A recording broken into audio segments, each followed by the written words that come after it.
তুলিব মুঠতে অসম আগুৱাই যাব এই কাম আৰু কৰিম আপোনালোকক প্ৰতিশ্ৰুতি আৰু সময় নাই লাষ্ট কৰা এটা কৰো আৰু 10,000 টকা কাক লাগিব কওক লাগিব হা লাগিব লাগিব 10,000 টকাৰে মোবাইল কোনে কোনে কিনিব কওক হা নিকিনেতো সঁচাকে নিকিনে 10,000 টকা পালে অহা বছৰ কিমান পাব হা বছৰ নাথাকে কিমান কষ্ট 10,000 পালে 25,000 তাৰ বছৰ বছৰ কিমান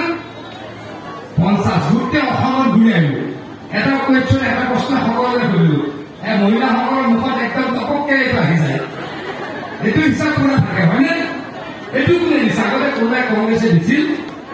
কংগ্ৰেছে ভাবিব পাৰিছিল এগৰাকী মহিলা 3 বছৰত 85,000 টকা দিব পাৰিব পাৰিছিলে নাই পৰা গতিকে এইদৰে আমি অসমক আগুৱাই লৈ যাবলৈ চেষ্টা কৰিছো অসমৰ নেতাক আশীৰ্বাদ দিছে প্ৰত্যেকটো ইলেকশ্যনত আমি জিকি আছো 14 চনৰ পাছত প্ৰত্যেকটো ইলেকশ্যনত বিজেপি জিকি আছে শেহতীয়াকৈ ৰাভা অঞ্চলত কংগ্ৰেছ কি হৈ গৈছে চুক্তা চাপ হৈ গৈছে হয়নে নহয় কওক গতিকে কংগ্ৰেছক আৰু আমি ভোট দিলো আমি ৰাভা যৌথ মঞ্চ আৰু বিজেপি আমাৰ UPPL গণশক্তি আৰু বিজেপি আমি একেলগে আছো হয়নে নহয় কওক মুখ্যমন্ত্ৰী আমাৰ কেনেকে কৰিছে দেখিছে ইফালে গণশক্তি কোন মিচিংসকলৰ সংগঠন হয় UPPL কোন বড়োসকলৰ সংগঠন হয় ৰাভা যৌথ মঞ্চ কাৰ সংগঠন ৰাভাসকলৰ সংগঠন হয় মুখ্যমন্ত্ৰী ডাঙৰীয়াই আমাৰ ভূমিপুত্ৰ ট্ৰাইবেলসকলক একত্ৰিত কৰি অসমখন সুৰক্ষিত কৰিছে আৰু কৰিম আপোনালোকক প্ৰতিশ্ৰুতি দিছো কংগ্ৰেছৰ দিনত তেনেকুৱা আছিলে নেকি কংগ্ৰেছৰ দিনত এনেকুৱা আছিলে নাছিলে নহয় গতিকে কংগ্ৰেছে আমাৰ ট্ৰাইবেলসকলক সুৰক্ষা দিয়া নাছিলে কংগ্ৰেছে কাক সুৰক্ষা দিয়ে জানে পাকিস্তান ছাপৰ্টাৰবিলাক সুৰক্ষা দিয়ে হয়নে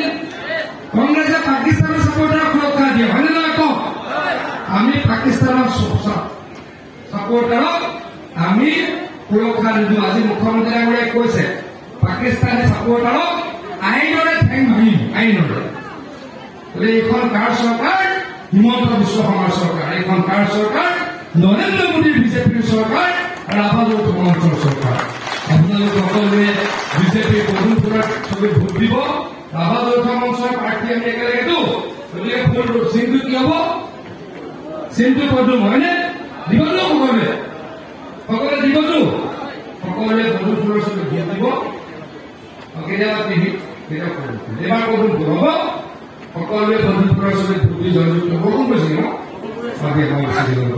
বহুত বহুত ধন্যবাদ জনাইছো আপোনালোকৰ ক্ষমা বিচাৰিছো মোৰ বক্তব্য সামৰিছো আৰু বিদায় মাগিছো নমস্কাৰ